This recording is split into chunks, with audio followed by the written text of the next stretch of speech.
Olá. Dando continuidade ao assunto da aula 4, que trata da introdução e identificação de sistemas para modelos que apresentam, né, dinâmica aproximada de segunda ordem, nós vamos dar início, né, ao estudo do caso superamortecido. Eu sou o professor Gustavo Neto e essa disciplina é de controle de sistemas dinâmicos da Universidade Federal do Amazonas. Bom, então vamos lá. Para o caso superamortecido, né, nós temos. Então, para esse caso aqui, né, do caso superamortecido, a gente está abrindo uma sessão de estamos estudando os modelos de sistemas de segunda ordem, ou pelo menos que respondam de maneira aproximada, né, como um sistema de segunda ordem, a partir da resposta ao degrau. Então, vale ressaltar que esse método, né, ele funciona para situações específicas onde a resposta ao degrau ela não está corrompida por um nível de ruído de variância muito alta. Você consegue, pela análise gráfica, apesar da gente não precisar da análise gráfica no algoritmo, mas pelo menos num pré-processamento, né, numa pré-análise, você identifica que o sistema está respondendo de uma maneira parecida com um sistema de segunda ordem super amortecido. Tá? Então, Rangaya e Krishnaswamy, em 94, propuseram um método para este caso. Né? Apesar dele, por definição, né, funcionar para um caso super amortecido, ou seja, o fator de amortecimento ele é maior que 1, né? A partir de regressões polinomiais que eles obtiveram, eles verificaram que esse intervalo, né, ele pode ser estendido para a partir, né, de 0,707. Tá? Então, acima de 0,707, eles afirmam que esse método consegue identificar a partir da resposta ao degrau. Bom, o algoritmo ele atua baseado na busca de 3 pontos, tá, da resposta ao degrau, correspondentes aos valores de 14%, 55% e 91% do valor final da resposta ao degrau. O método, segundo esses autores, perde a aderência, né, aos dados para respostas que tenham um superamortecimento representado por zeta maior que 3. Então, na verdade, o intervalo em que esse método funciona é entre 0,707 e 3 para os valores do fator de amortecimento. Então, para entender melhor como funciona esse método, vamos considerar aí a seguinte função de transferência, né, que a gente está propondo identificá-la. Tá? Então, conforme foi falado na aula anterior, esse símbolozinho, né, do acento circunflexo, ou chapéu, né, identifica valores estimados. Tá? Então, essa G chapéu é uma função de transferência estimada. Tá? Então, aqui, né, para manter a fidelidade ao artigo original, aqui a gente vai indicar o fator de amortecimento por esse QC chapéu, tá? Até porque para diferenciar também do caso anterior que era o subamortecido, lá a gente usou zeta, né? E como eu falei, manter a fidelidade ao artigo original. Perceba que, semelhante ao caso subamortecido, esse método, tá? Ele está feito, né? Ele está escrito para um ganho unitário. Né? Semelhante ao que foi feito para a identificação de modelos de primeira ordem, né? O ganho ele é calculado, né, simplesmente por uma resposta ao degrau, né? Levando em consideração a resposta ao degrau, pelo quociente entre a variação da saída, né, antes da aplicação ao degrau e o valor de estado estacionário, né, o quociente dessa variação da saída pela variação da entrada, ou seja, do valor, né, antes de aplicar o degrau até o valor do degrau. Nesse caso aqui, o valor do ganho é unitário. Então, se porventura, né, o degrau de entrada não for unitário, né, e a saída, né, não não tiver valor final 1, você precisa normalizar esses dados. Então, você calcula o K, né, o ganho K a priori, né, já separa esse valor, já guarda, e aí você normaliza o sinal de entrada, né, pelo valor de ΔU, né, ou seja, a variação do degrau, e os dados de saída, todos os pontos, né, dividido também pelo ΔY, a variação da saída, para que os valores, né, estejam no range entre 0 e 1. Tá? Então, a gente está supondo aqui que tanto a entrada quanto a saída estão saindo de 0. Né? Caso contrário, você precisa fazer também, além desse ajuste aí da normalização, né, uma translação para trazer todo mundo para o 0. Tá, ok? Então, isso já está sendo levado como hipótese, não é nada, digamos assim, muito complicado de se fazer. Tá? Então, aqui, essa função identificada, você tem que supor que os valores, os dados, né, de tanto do degrau de entrada, né, tem que ser unitário, quanto a resposta, né, o sinal de resposta também tem que estar normalizado. Ele tem que ir, né, saindo de 0, né, e chegando a um valor em estado estacionário próximo da unidade. Tá? É óbvio que para sistema subamortecido eu tenho um sobressinal, então vai passar um pouquinho, né, do patamar 1, mas é importante que o valor final, né, o valor em estado estacionário, seja unitário ou próximo disso. Tá? Então, para isso, caso os dados, né, coletados não estejam normalizados, você vai precisar fazer, antes de rodar esse algoritmo, fazer essa normalização. Tá, ok?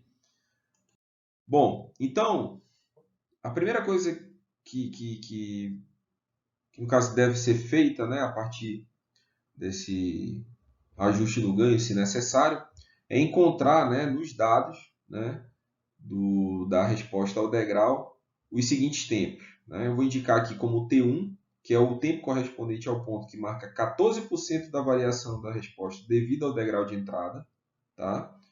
O T2, né? O T1 alguns chamam de T14%, tá? Ou T1.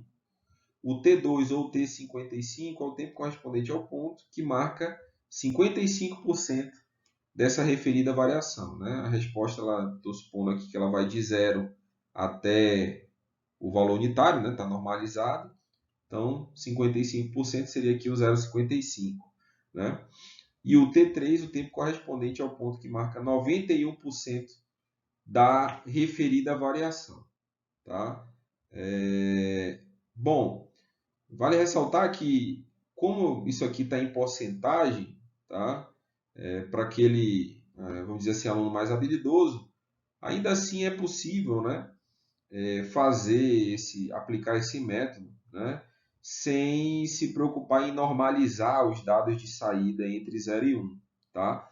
Mas tem que se ter o cuidado de calcular o ganho K de maneira adequada. Tá certo? Calcular ele a priori, porque a função de transferência aqui, né, considerada, ela tem ganho unitário. Então, esse ganho tem que ser feito calculado a priori. Tá? Mas para que não tenha que ficar fazendo esses vários ajustes, eu recomendo já deixar todos os dados normalizados entre 0 e 1 e tá tudo certo. Bom, define-se esses três pontos, T1, T2 e T3, tá? E calcula inicialmente os parâmetros chamados aqui de alfa, representados por alfa e beta. Tá? O alfa vai ser a diferença entre o T3 menos o T2, ou seja, o T 91%, né, que você vai procurar, né, na resposta, menos o tempo 55%, dividido por essa razão do tempo correspondente a 55% da variação, menos o tempo correspondente a 14% da variação da resposta. Tá? Após calcular esse alfa, calcula esse segundo parâmetro chamado de beta, que é basicamente o logaritmo natural de alfa dividido por 2,485 menos alfa. Então, esses dois parâmetros vão ser utilizados, né, Na verdade, o alfa vai ser utilizado para o cálculo do beta e o beta vai ser utilizado para o próximo passo. Né? Então, Hangaya e Krishnaswamy conseguiram, né, fazer uma regressão polinomial de grau 5, né, onde ele relaciona o fator de amortecimento zeta com o valor daquele parâmetro beta calculado no passo anterior. Então, aplicando essa equação, tá, você estima o valor do amortecimento, do fator de amortecimento para o sistema. Tá? Vale ressaltar que essa expressão tem validade para esse intervalo de alfa, né, que corresponde àquele valor citado por fator de amortecimento, 0,707 até 3. Tá? Após o cálculo desse zeta, né, parte-se para calcular o valor, né, de T, da constante de tempo T chapéu. Tá?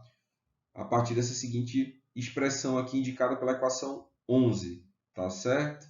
Bom, o T2 se conhece, T1 se conhece, o zeta foi calculado no passo anterior, então tem como calcular aqui o valor dessa constante de tempo T chapéu.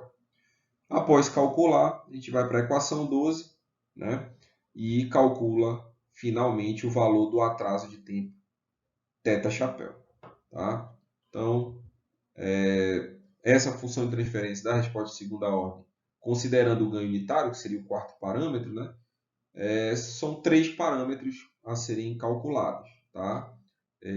A constante de tempo T, né, o fator de amortecimento zeta e o atraso puro de tempo, que é representado pelo θ.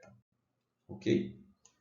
Bom, vale ressaltar novamente que a validade dessas expressões são para esse intervalo de 0,707, o fator de amortecimento, né, de 0,707 até 3.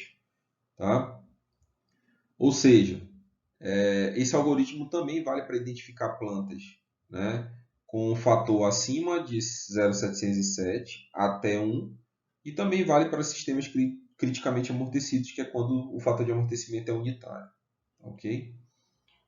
Bom, resumindo, né, o algoritmo, esses passos, né,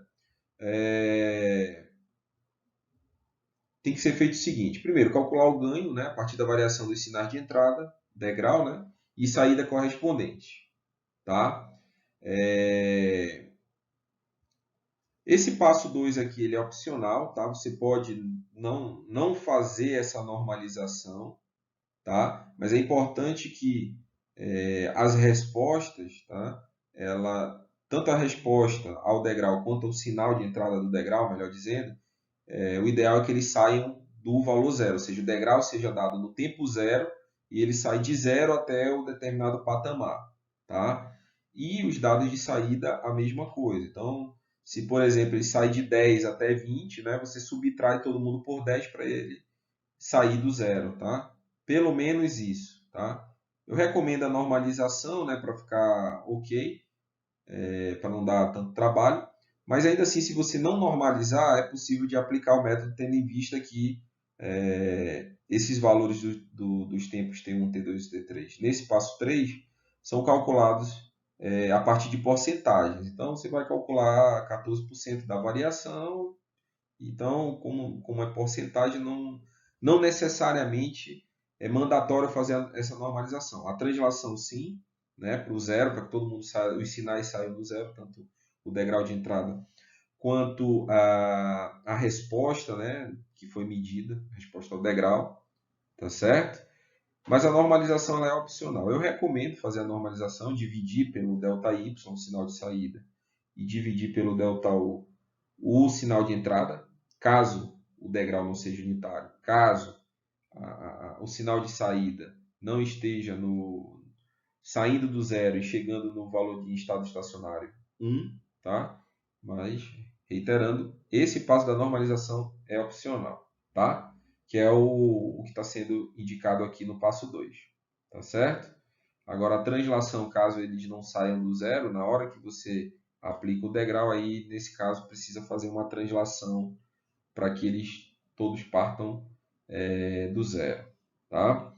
Bom, depois disso, encontrar os valores dos tempos, né? T1, que corresponde a 14%, né, do trajeto, né, da variação do sinal de saída. O T2 corresponde a 55%, né, e o T3, 91%, né, dessa resposta real devido ao degrau. Né? Após identificar esses 3 pontos, né, esses 3 tempos, né, se calcula a alfa, né, beta e o zeta. Né? Na verdade, aqui está sendo indicado por Qi, né, mas é o fator de amortecimento, que antes a gente chamava de zeta, e aqui a gente está chamando de Qi só para manter a fidelidade ao artigo original. Então, calcula esses 3 parâmetros pelas equações 8, 9 e 10, né, respectivamente.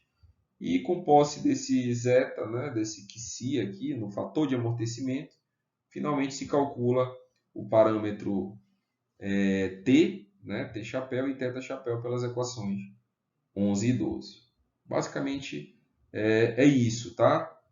É simples o método, ele é bem prático, tá? E não necessita tanto da resposta de uma análise gráfica, né? Você consegue implementar isso facilmente no MATLAB, no Scilab ou o software similar, tá ok? Bom, então aqui tem esse exercício 2 aqui. Nesse caso, os dados que estão sendo mostrados nesse gráfico são dados de saída devido a uma entrada, tá, degrau unitário aplicada em t igual a 0. Tá? Então, o degrau de entrada é unitário, tá certo? E ele pede para obter uma função de transferência aproximada, tá, de segunda ordem superamortecida. Aqui já está falando, né, que é uma função de transferência de segunda ordem superamortecida, mas isso é fácil de verificar aqui. Né? É uma resposta ao degrau que não apresenta sobressinal. Tá? Então, ela se apresentasse, né? Se ainda assim você conseguir, tem um leve sobressinal aqui, mas está ainda, provavelmente, está entre 0,7 até 1, né? Então, eu acho que, olhando por essa ótica aí, dá para se considerar que uma resposta superamortecida ou um sugamortecimento bem próximo do criticamente amortecido. Em todo caso, esse segundo método, né, de Hangaya e Krishnaswamy, para o caso superamortecido, aqui vai ser aplicado. Tá? Ele é aplicável. Tá? Tem um pequeno atraso aqui, né, e provavelmente devido a uma discretização na verdade, uma aproximação de padê para o atraso, tá certo?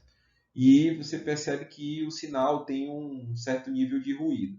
Esse nível de ruído ainda assim permite a gente identificar, né, a forma, né, de como se comporta essa resposta ao degrau. Caso esse nível de ruído fosse maior, a variância maior, você perderia, né, essa resolução, digamos assim, de maneira, de fato, olha, esse aqui tem uma cara de superamortecida, esse aqui tem mais uma segunda ordem superamortecida, tem mais uma cara de uma resposta ao degrau de um sistema de primeira ordem. Então, essa fronteira fica cada vez mais difícil de identificar quando o nível de ruído ele é significativo. Tá? A relação de sinal-ruído, né, quando ela é ruim, aí esse método que a gente está trabalhando aqui não é aplicável. Tá? Aí você tem que buscar outras técnicas de identificação de sistema que fogem do escopo desse curso. Tá? Bom, então, essa resposta aqui ela também está normalizada, tá? Ela está partindo do zero e indo até o valor final, o valor de regime de estado estacionário, né? Valor 1 ou aproximadamente 1, que não dá para identificar exatamente por causa desse ruidinho aí que tem incidindo aí nesse sinal, mas aproximadamente ele está normalizado, pelo menos. Tá? Então vamos aplicar o método, né, que a gente comentou anteriormente. Bom, então a primeira coisa que se faz, né, é identificar os 3 tempos, T1, T2 e T3. O primeiro tempo é correspondente a 14%, né, da variação, né, dessa resposta. Como está normalizado, está vindo do zero né, tá vindo aqui do 0, né, chegando até 1, né, então 14% é o correspondente ao 0,14. Então a gente procura aqui o ponto que tem ordenada 0,14 e acha, né, o tempo correspondente. Nesse caso aqui, o T1, né, seria aqui 1,409. Não está em segundos aqui, é 1,409 segundos. Esse é o T1 ou T14, né? Esse segundo ponto aqui é o de 55%, né, da variação. E quando você puxa aqui a abscissa correspondente, você acha um tempo de 2,218 segundos, né? E o de 91%, 3,53 segundos. Então, esses vão ser os tempos que vão ser utilizados para o algoritmo, né? 1,409, 2,218 e 3,53, ok? Bom, continuando, né? Ressaltando que o ganho do sistema é unitário, tendo em vista que o degrau aplicado na entrada é assumido como unitário, né? Partindo de zero, e a saída também tem variação unitária, está partindo do zero, chegando ao valor final 1. Né? Do gráfico, como foi mostrado, né? O T14% ou T1 é 1,41 segundos aproximadamente, o T55, que é o T2, é 2,21 segundos, e o T91, né? O T3, 3,53 segundos. Tudo bem? Bom, calcula-se os parâmetros alfa e beta. Então, alfa, T3 menos T2, T2 menos T1, aplicando os valores que a gente identificou, né, lá no gráfico, 1,622, e calcula-se o beta em função do alfa, chegando ao valor de 0,631. Esse valor de beta de 0,631 vai ser utilizado para calcular o valor do zeta usando a equação 10, que foi mostrada anteriormente. Uma regressão polinomial de grau 5, né, dependendo do beta, e encontra-se aqui o fator de amortecimento 0,8. É um caso, se for olhar, né, subamortecido, né, mas, como foi falado na aula anterior, né, apesar de teoricamente ser um caso, né, subamortecido, né, mas a partir de 0,7 a resposta vai perdendo aderência a um subamortecimento e se aproximando cada vez mais do superamortecimento. Então, sistemas que respondem, né, com um fator de que respondem e tem um fator de amortecimento acima de 0,7, ele já não apresenta tantas oscilações de maneira visível. Então, essa fronteira, né, do subamortecimento, quando o fator desse fator zeta aí, né, no caso que se ele está maior do que 0,7, já fica mais difícil de bater o martelo e dizer, olha, é um subamortecimento. Tá? Então, no caso, a análise e a regressão feita está identificando que ele é subamortecido. Né? Tá? Pela teoria, ele é subamortecido, mas essa fronteira aqui, quando o zeta é maior, o fator de amortecimento é maior que 0,707, fica meio confusa, né? Na prática, digamos assim, em termos da resposta, identificar se é sub ou superamortecido. Pela teoria, é sim o subamortecimento, tá? Mas vocês vão ver que as oscilações, né, aquela componente oscilatória dos polos complexos conjugados, né, ela já não incide tanto devido à parte imaginária provavelmente ser pequena, tá? A frequência natural amortecida, né? Que é a componente harmônica dos polos, né? No caso aqui de segunda ordem. Bom, com esse fator de amortecimento aqui, tá? Apesar de apresentar aqui um subamortecimento, mas ainda assim o método para o superamortecimento se aplica, calcula-se o valor de T, né? O T chapéu, né? Aplicando aquela equação anterior, aqui já está isolado, né, o valor de T, acha que 0,776 segundos, e consequentemente aplicando na outra equação, você acha o valor do atraso, que aqui está aproximadamente 918 segundos. Bom, então achou zeta, o ganho é unitário, tem o T e tem o θ, então a função de transferência pode ser escrita Tá? Então chega-se à função de transferência identificada, que é essa aqui que está sendo apresentada. Tá? Então na tela seguinte eu vou comparar, né, a resposta ao degrau unitário dessas duas funções, da função de transferência identificada com os dados, né, da resposta ao degrau. Tá? Então essa aqui é a função identificada.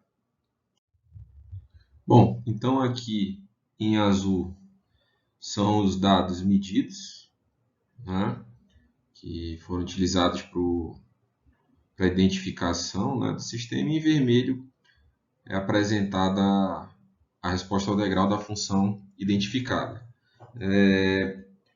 Percebe-se, né, que o modelo identificado conseguiu captar a dinâmica, né, desse sistema, principalmente nessa região aqui de transiente de subida, tá certo?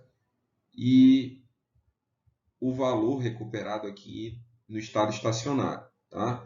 Para efeito de comparação entre as duas curvas, eu calculei aqui o valor da integral do erro absoluto, que a gente falou na aula anterior, tá certo?